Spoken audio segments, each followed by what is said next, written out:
আমার চাচি ছিলেন ৩৮ বছরের একজন আকর্ষণীয় নারী। তার চেহারায় বয়সের ছাপ পড়েনি বলে তাকে দেখলে মনে হতো তিনি অনেক ছোট। চাচি আমাদের বাড়িতে সাহায্যকর্মী হিসেবে কাজ করতেন। তার ব্যবহার, যত্ন এবং পরিবারের প্রতি দায়িত্বশীলতায় আমরা সবাই মুগ্ধ ছিলাম।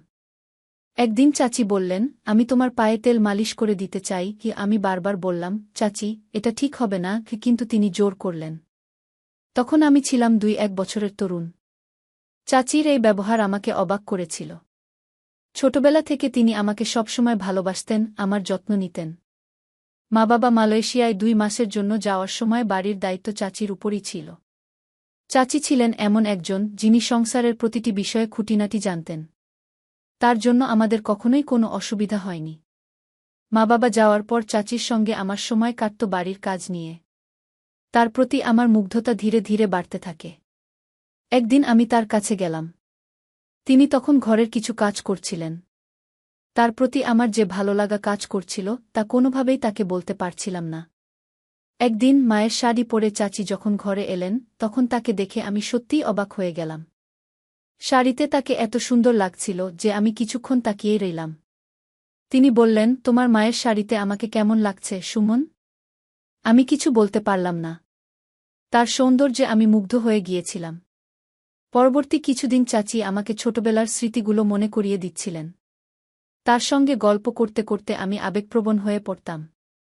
তিনি অনেক আন্তরিকতার সঙ্গে আমার সব কাজে সাহায্য করতেন। একদিন গোসল শেষে কাপড় পরিবর্তন করার সময় চাচি হঠাৎ আমার ঘরে চলে আসেন। তিনি বললেন, সুমন, তোমার শরীরে একটু তেল মালিশ করে দিই কি? আমি বারবার অস্বীকার করলেও তিনি জোর করতে থাকেন। আমি বললাম, চাচি, এটা ঠিক হবে না, কিন্তু তার ভালোবাসার যত্ন দেখে আমি মুগ্ধ হয়েছিলাম। তবে আমি সবসময় সীমারেখা বজায় রাখার চেষ্টা করতাম। চাচি আমার মা-বাবার অনুপস্থিতিতে বাড়িটিকে যেন নিজের মতোই করে গুছিয়ে তুলেছিলেন। একদিন আমি বন্ধুদের সঙ্গে একটি পার্টিতে যাচ্ছিলাম। চাচি বললেন, তুমি একা একা পার্টিতে যাচ্ছ, আমাকে তো কখনো বাইরে নিয়ে যাও না গি। আমি বললাম, ঠিক আছে, আমি তোমাকে বাইরে নিয়ে যাব। তবে ভালো পোশাক পরে তৈরি হতে হবে গু। চাচি রাজি হলেন। আমি মায়ের রুম থেকে একটি সুন্দর শাড়ি এনে তাকে দিলাম। যখন তিনি শাড়ি পরে বেরিয়ে এলেন, তাকে দেখে আমি অভিভূত হয়ে গেলাম। তার সৌন্দর্যের আভা আমাকে মুগ্ধ করেছিল। সেই মুহূর্তে আমি বুঝলাম, ভালোবাসা মানে শুধুই শারীরিক আকর্ষণ নয়, এটি একজনের প্রতি আন্তরিক ভালোবাসা আর যত্ন। তিনি মায়ের ঘর থেকে একটি আধা পরা শাড়ি পরে বের হলেন। সাজগোজে তাকে দেখতে একেবারে মডেলের মতো লাগছিল। তাকে দেখে আমি চোখ নামিয়ে নিলাম। দরজা দিয়ে বের হওয়ার সময় তিনি হঠাৎ দরজার সাথে ধাক্কা খেয়ে আমার উপরে পড়ে গেলেন।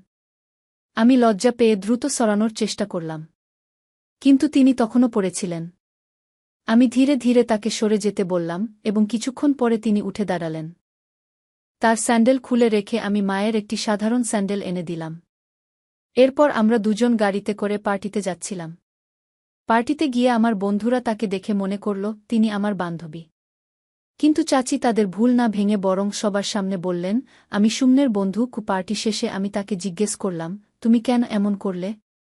তিনি হেসে বললেন, তোমার বন্ধুরা যখন ভাবল আমি তোমার বান্ধবী, তখন তোমার মুখের অভিব্যক্তি দেখার জন্য আমি নিজেকে তোমার বন্ধু হিসেবে পরিচয় দিয়েছিলাম। যদি এতে কোনো সমস্যা হয় তাহলে আমি দুঃখিত। আমি বললাম, দুঃখিত বলার কিছু নেই, তুমি যা করেছ সেটাই ঠিক ছিল। এরপর তিনি বললেন, তোমাকে ছোটবেলা থেকেই চিনি, তাই তোমার মনের কথা বুঝতে পারি গি। আমি মুচকি হেসে বললাম, তুমি আমার বন্ধু হয়েই থেকো গু। তখন তিনি বললেন, আমাকে তুমি মিতালি বলে ডাকতে পারো। এতে আমাদের সম্পর্ক আরও স্বাভাবিক হবে। যদিও প্রথমে তাকে মিতালি বলে ডাকতে কিছুটা লজ্জা পেয়েছিলাম, তবুও নামটি বলার পর তিনি মুচকি হাসলেন। পরের দিন সকালে আমি কলেজে যাওয়ার জন্য কোনো শার্ট পরব তা নিয়ে বিভ্রান্ত ছিলাম। মাকে ফোন দিতে যাচ্ছিলাম, তখনই মিতালি চাচি ঘরে এসে বললেন, কোনো শার্ট পরবে সেটা নিয়ে চিন্তা করছ? তোমার চাচি যখন আছেন তখন আমাকে জিজ্ঞেস করলেই পারো। তিনি একটি শার্ট তুলে দিলেন এবং সেটি পরে আমি কলেজে গেলাম। বিকেলে তিনি বললেন, তোমাকে খুব ক্লান্ত লাগছে, চলো আজ তোমার মাথায় তেল মালিশ করি। এরপর আস্তে আস্তে আমার মাথায় তেল মালিশ করতে শুরু করলেন। পরদিন সকালে ঘুম থেকে উঠে দেখলাম তিনি আমার পায়ের কাছে শুয়ে আছেন।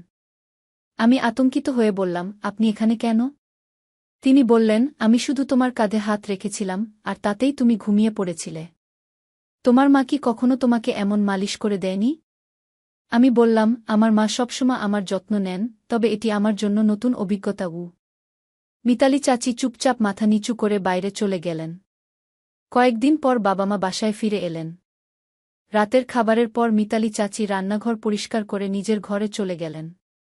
আমি সেদিন রাতে তার ঘরে গিয়ে বললাম, আজ আমাদের বেশি কথা হয়নি, তাই তোমার সঙ্গে দেখা করতে এসেছি। তিনি হাসি দিয়ে বললেন, ঠিক আছে, যদি কোনো প্রয়োজন হয় আমাকে বলো। আমি তোমার জন্য এখানে আছি। পরদিন সকাল ৯টার সময় উঠে দেখি নাস্তা এখনও তৈরি হয়নি। সাধারণত মিতালি চাচি সকাল ৮টার মধ্যেই নাস্তা তৈরি করে ফেলতেন। রান্নাঘরে গিয়ে দেখি তিনি চিন্তিত মুখে দাঁড়িয়ে আছেন। তখন বাবা রান্নাঘরে ঢুকলেন এবং তার দৃষ্টি মিতালি চাচির দিকে বেশ অদ্ভুত মনে হচ্ছিল। সেদিন রাতে আমি চাচির রুমে গিয়ে দেখতে পেলাম বাবা সেখানে একটি বড় অঙ্কের টাকা রেখে এসেছেন। আমার মনে হলো কিছু একটা সমস্যা হয়েছে। আমি বাবাকে জিজ্ঞেস করলাম, চাচির সঙ্গে কি ঘটছে? বাবা কোনো উত্তর না দিয়ে আমাকে আমার ঘরে যেতে বললেন। কিন্তু আমি রুম ছেড়ে যাইনি। চাচি তখন আমাকে জড়িয়ে ধরে কেঁদে বললেন, সুমন, আমি যখন থেকেই বাড়িতে এসেছি তখন থেকেই তোমাকে কিছু কথা বলতে চেয়েছিলাম, কিন্তু সাহস পাইনি। আমি তাকে সান্ত্বনা দিয়ে বললাম, তুমি যা বলবে সেটাই সত্য। চাচি আমাকে আবারও জড়িয়ে ধরে কাঁদতে শুরু করলেন। আমি তাকে সান্ত্বনা করার চেষ্টা করলাম, যে সময় আমার মা-বাবা দূর থেকে তা দেখলেন। মা তখন বাবার দিকে তাকিয়ে বললেন, তুমি যদি কোনো গরিব মহিলার সঙ্গে খারাপ কিছু করে থাকো তা আমি মেনে নেব না।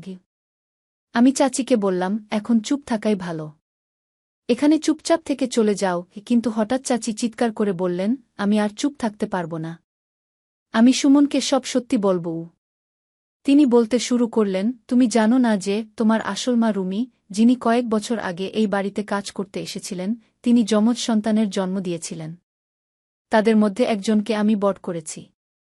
তুমি যদি আমাকে চাচি হিসেবে মেনে নাও তবে আমি তোমাকে পুরো সত্যি বলব। আমি হতভম্ব হয়ে জিজ্ঞেস করলাম, এরা তাহলে আমার মা-বাবা নয়? তুমি কি সত্যিই সব বলবে? চাচি বললেন, আমি জানি তুমি আমাকে হারাতে চাও না, কারণ আমি তোমাকে ভালোবাসা ও যত্ন দিয়েছি। আমি একবার পুলিশের কাছে গিয়েছিলাম, কিন্তু তোমার যমজ ভাইয়ের কারণে কিছুই করতে পারিনি। আমি বললাম, তুমি যা বললে তা সত্যি হতে পারে, তবে এতে আমার কোনো কষ্ট হয় না, কারণ আমার মা-বাবা আমাকে অনেক ভালোবাসেন। চাচি চোখের জল মুছে বললেন, কয়েক বছর আগে তোমার আসল মা মারা গেছেন। তোমার বড় ভাই সঠিক মূল্য পায়নি। তখনকার দিনে অবস্থা এতই খারাপ ছিল যে তিনি নানা জায়গা থেকে চুরি করে টাকা উপার্জন করতেন। এমনকি একবার তিনি তোমার বাবা-মায়ের কাছ থেকেও লক্ষ টাকা চেয়েছিলেন, কিন্তু তারা এত বড় অঙ্কের টাকা দিতে অস্বীকার করেছিলেন। বাধ্য হয়ে তিনি কিছু টাকা নিয়ে বাড়ি ছেড়ে চলে যান। আমি অবাক হয়ে শুনতে থাকলাম। চাচি আরও বললেন, তোমার বড় ভাই বারবার আমার বিশ্বাস অর্জনের চেষ্টা করেছেন, কিন্তু যখন তার মিথ্যের মুখোশ খুলে গেল তখন তার প্রতি আমার সমস্ত ভালোবাসা এক ঝটকায় শেষ হয়ে গেল। তিনি আরও যোগ করলেন, কয়েক বছর আগে তোমার বাবা-মা আমাকে তোমাকে দত্তক নেওয়ার জন্য টাকা দিয়েছিলেন, কিন্তু আমি সেই টাকা সঠিকভাবে ব্যবহার করতে পারিনি। তোমার বড় ভাইকেও সঠিকভাবে লালন-পালন করতে ব্যর্থ হয়েছি।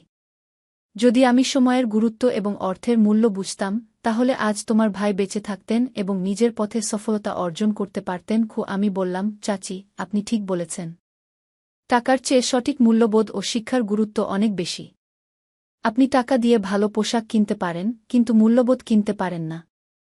মিথ্যের আশ্রয়ে কিছু সময়ের জন্য সুখ পাওয়া যায়, কিন্তু একসময় এসে বুঝতে হয় যে মিথ্যের আজও দীর্ঘস্থায়ী নয়।